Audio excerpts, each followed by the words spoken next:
আসসালামু আলাইকুম। আমি নাইম দক্ষিণ কোরিয়া থেকে।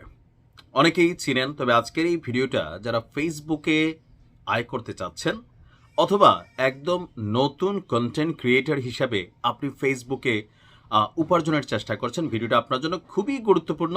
কন্টেন্ট ক্রিয়েটররা ভিডিওটা শেয়ার করবেন, অনেক গুরুত্বপূর্ণ তথ্য এখানে থাকছে। ইদানিং সময় ফেসবুক মনিটাইজেশনের জন্য, যেহেতু পার্সোনাল আইডিকে আপনার প্রোফাইলে আমরা আর্নিং করার সুযোগ আছে, তো আমরা যেটা করছি সবাই ব্যক্তিত্বকে নষ্ট করে যার তার লাইভে যাচ্ছি, ট্যাপ ট্যাপ ট্যাপ ট্যাপ করছি, তারপর কি কি ক্রাইটেরিয়া ফিল আপ করতেছি, লাইভ করতেছি, সবাইকে নিয়ে স্টার দিচ্ছি। দেখেন, এগুলোর কোনো কিছু দরকার নেই। আমি আজকে আপনাদেরকে যেই পদ্ধতি বলছি, মাত্র একটা শর্ত, যদি আপনি ওই লাইনে থাকেন, ওই শর্তটা ফিল আপ করতে পারেন, তাহলে ফেসবুক থেকে আপনি আয় করতে পারবেন। অনেকে জিজ্ঞেস করেন যে ফেসবুকে আয়টা কেমন করে। দেখেন ভাই, ফেসবুকে যারা আয় করে কোটি কোটি টাকাও আয় করে, আর মধ্যবিত্ত যারা মানে কন্টেন্ট ক্রিয়েটার, তারাও কিন্তু এখানে 2, 4, 5 লাখ টাকা আয় করে। আর একদম যারা নতুন, তাদের মধ্যে অনেকেই হয়তো 10 থেকে 50,000, 1 লাখ টাকাও আয় করেন। ডিপেন্ড করে আপনি কি কন্টেন্ট বানাচ্ছেন, সেটা মানুষ কতটুকু দেখছে। তো খুব বেশি কথা না বাড়িয়ে যাচ্ছি মূল বিষয়টাতে। ফেসবুক নতুন একটা আপডেট দিয়েছে, এটা এখন থেকেই আপনার অ্যাক্টিভ। এই পর্যন্ত যারা ফেসবুকে উপার্জন করতে চাচ্ছেন, তারা মনিটাইজেশনের জন্য, কন্টেন্ট মনিটাইজেশনের জন্য যেটা করতেছেন, প্রত্যেকে ফলোয়ার যোগাচ্ছেন, কিন্তু ফলোয়ার না থাকলেও আপনি আপনার আইডি থেকে উপার্জন করতে পারবেন। এখন প্রশ্নটা হচ্ছে কিভাবে।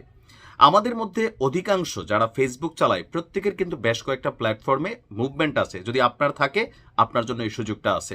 আপনার কি টিকটকে কোনো অ্যাকাউন্ট আছে, সেইখানে আপনি খুব ভালো কন্টেন্ট বানাচ্ছেন বা ভিউ হচ্ছে, যদি থেকে থাকে, অথবা ইউটিউবে আপনার কোনো কি বলা হয় যে ধরেন কোনো চ্যানেল আছে, যদি চ্যানেল থাকে সেইখানে আপনার কন্টেন্ট ভালো ভিউ হচ্ছে, অথবা ইনস্টাগ্রাম, আপনার কি সেইখানেও কোনো কিছু আছে, এই ধরনের যেই সামাজিক সোশ্যাল মিডিয়া বা অন্যান্য যে মাধ্যমগুলো, যদি ওইখানে আপনার কোনো অ্যাকাউন্ট থেকে থাকে এবং সেইখানে আপনার ভিউ টিউ ভালোই আসতেছে, কিন্তু ফেসবুকে আপনি নতুন, তো আপনার জন্য এই ভিডিওটা।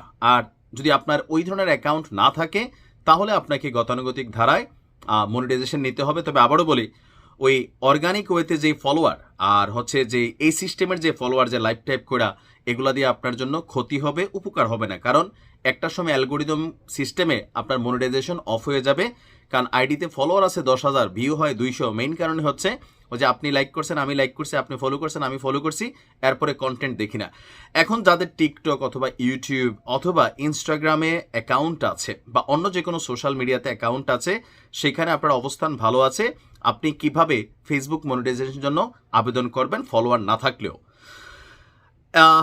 যেটা হচ্ছে যে আপনাকে ফেসবুককে আপনি প্রমাণ করতে হবে যে সোশ্যাল মিডিয়া প্ল্যাটফর্মে কন্টেন্ট ক্রিয়েটার হিসাবে আপনার একটু জনপ্রিয়তা আছে। আর এজন্য নতুন নির্মাতাদের জন্য ফেসবুক যে সুযোগটা দিয়েছে, যদি কারো ইউটিউব চ্যানেল, টিকটক অ্যাকাউন্ট বা অন্য যে কোনো সামাজিক মাধ্যমে সক্রিয় উপস্থিতি থাকে এবং নিয়মিত আপনি ভিডিও আপলোড করেন সেই সাইটে, তবে সেই লিঙ্কটা শেয়ার করে ফেসবুকের কাছে মনিটাইজেশনের জন্য আবেদন করতে পারবেন। সেই লিঙ্কটা হয়তো TikTok account link, Instagram account link, আরও কী কী বিভিন্ন আছে, অথবা ইউটিউব অ্যাকাউন্ট লিঙ্ক। তো কীভাবে করবেন আসুন সেই তথ্যও দিচ্ছি।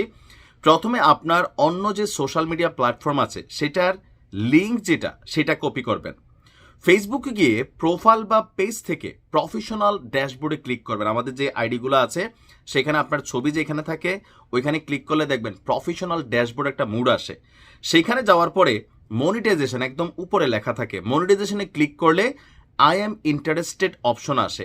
তো সেই আই এম ইন্টারেস্টেড অপশনে গিয়ে নির্ধারিত যে ফর্ম আসে, সেই ফর্মে কন্টেন্ট ক্রিয়েটার হিসাবে আপনার নিজের তথ্য এবং ওই যে ইউটিউব অথবা টিকটক অথবা অন্য যে কোনো প্ল্যাটফর্মের যে আপনার লিঙ্কটা আছে, সেই লিঙ্কটা সেখানে আপনি কপি পেস্ট করেন। কয়েক ঘন্টা থেকে কয়েক দিনের মধ্যে ফেসবুক আপনার আবেদনটাকে রিভিউ করবে। তো রিভিউর মধ্যে খুবই গুরুত্বপূর্ণ হচ্ছে যে আপনি ওইখানে আসলে নিয়মিত ভিডিও দিচ্ছেন কিনা, ভিডিওর ভিউটিও মোটামুটি আছে কিনা। যদি দেখা যায় যে ওই সাইটগুলো আপনার যথেষ্ট অ্যাক্টিভ, তাহলে ফেসবুক আপনার মনিটাইজেশনের সুযোগ দিবে। সেক্ষেত্রে আপনার প্রোফাইলে বা ফেসবুক আইডিতে, পেজে ফলোয়ার কম আছে না বেশি আছে, এটা কোনো সমস্যা না। একদম নতুন প্রোফাইল অথবা পেজ যাদের আছে, তারাও কিন্তু আবেদন করতে পারবেন।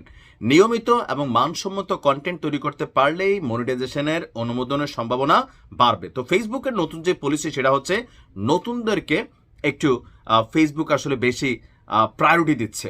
আবারও বলি, একজনের লাইভে গিয়ে 20টা গ্রুপে শেয়ার করতে হবে, ট্যাপ ট্যাপ করতে হবে, স্টার দিতে হবে, উইকলি চ্যালেঞ্জ দিতে হবে, এগুলো আসলে ফেসবুকের জন্য জরুরি না। বিশ্বাস করেন, এই যে আমার কতগুলো পেজ আছে দেখেন, মিলিয়ন প্লাস ফলোয়ার আছে, আপনারাই দেখছেন, কিন্তু আমি কখনো এই উইকলি চ্যালেঞ্জ, স্টার চ্যালেঞ্জ, উমক চ্যালেঞ্জ, তুমকরে স্টার সেন্ড করো, এগুলা কিন্তু আমি কখনোই করি না। তা আমি কি ফেসবুক থেকে উপার্জন করতেছি না? আলহামদুলিল্লাহ, আপনাদের দোয়ায় ফেসবুক থেকে উপার্জন করছি। তাহলে কেন করতেছি?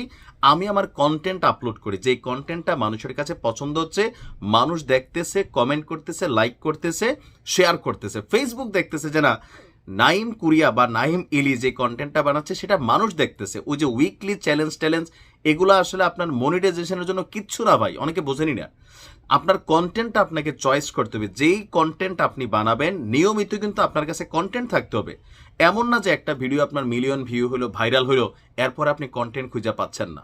আর সবসময় খেয়াল রাখবেন, আপনি যেটা ভালো পারেন, ফেসবুকে, ইউটিউবে আপনি ড্রয়িং পারেন, ড্রয়িং করেন, রান্না পারেন, রান্না করেন, গান পারেন, গান করেন, মিউজিক পারেন, মিউজিক করেন, নাচতে পারেন, নাচেন। আপনি যেটা ভালো পারেন সেইটার উপরে ধারাবাহিক আপনাকে কন্টেন্ট আপলোড করতে হবে। আর অনৈতিক কোনো উপায়ে ফ্যান ফলোয়ার বাড়ানো, লাইকে পেজে ফলোয়ার বাড়ানো যেভাবে আপনারা বাড়াচ্ছেন, আপনি দেখেন অনেক ভালো ভালো আমাদের বোনেরা, মায়েরা, ভাইয়েরা, দাদারা, বাবারা ফেসবুক থেকে টাকা উপার্জনের জন্য পাগল হয়ে যাচ্ছেন, কিন্তু অনেকে জানেনই না সেকেন্ড লাগে ফেসবুকের মনিটাইজেশন নাই হয়ে যেতে। আর একবার নাই হলে এই যে বাটে পড়বেন, আবার কারোর ভিডিও কপি করা, কারোর মিউজিক আইনা সেটাকে অ্যাড করা, অথবা খুবই ভাইরাল একটা ভিডিওকে কপি করে আপনি আপনার মতন করতেছেন, অন্যের মিউজিক দিচ্ছেন, অন্যের থিম ব্যবহার করতেছেন। ফেসবুক কিন্তু এগুলোকে তাদের অ্যালগোরিদম সিস্টেমে বা প্রযুক্তির মাধ্যমে আইডেন্টিফাই করে ফেলে। এরপরে হচ্ছে নোংরামি, অশ্লীলতা, তারপরে সেক্সুয়াল অ্যাবিউজমেন্ট, পাশাপাশি বাচ্চাদেরকে নিয়ে অনেকে কন্টেন্ট বানান। তো এখানে অনেক কিছু কিন্তু বোঝার আছে, যে এত শ্রম দিচ্ছেনই, ভেবে চিনতে বুঝে শুনে দিবেন, যেন আপনার কন্টেন্টটা আপনি যেটা বানাচ্ছেন সেটা যেন একটা মোটামুটি লেভেলে ভাইরাল হয়। আর নতুন যারা আছেন, আপনাদের উদ্দেশ্যে আবারও বলি, ফেসবুক একদিনের জন্য না, লক্ষ লক্ষ কোটি কোটি ক্রিয়েটার আছে, এর মাঝখানে আপনাকে জায়গা করে নিতে হবে। সো আপনাকে প্রথমেই ফিক্সড করতে হবে আপনি কি নিয়ে কাজ করবেন। আপনি লিখতে পারেন, লিখেন, এই লেখার জন্য কিন্তু ফেসবুকে টাকা দেয়।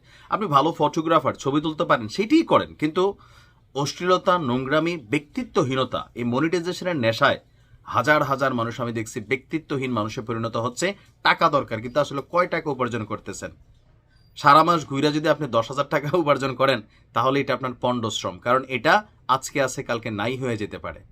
ফেসবুকের হিসাবটা একটু আলাদা। আমরা যারা প্রফেশনালি কাজ করি, আমাদের কিন্তু অনেক রিস্ক থাকে। আমরা যেসব বিষয়ে কথা বলি, আইনি ঝামেলা এড়াইতে হয়, অথবা বিভিন্নভাবে অনেকের রোষানলে পড়তে হয়, এই ক্ষেত্রগুলো কিন্তু রিস্কি ক্ষেত্র। ভালো থাকুন।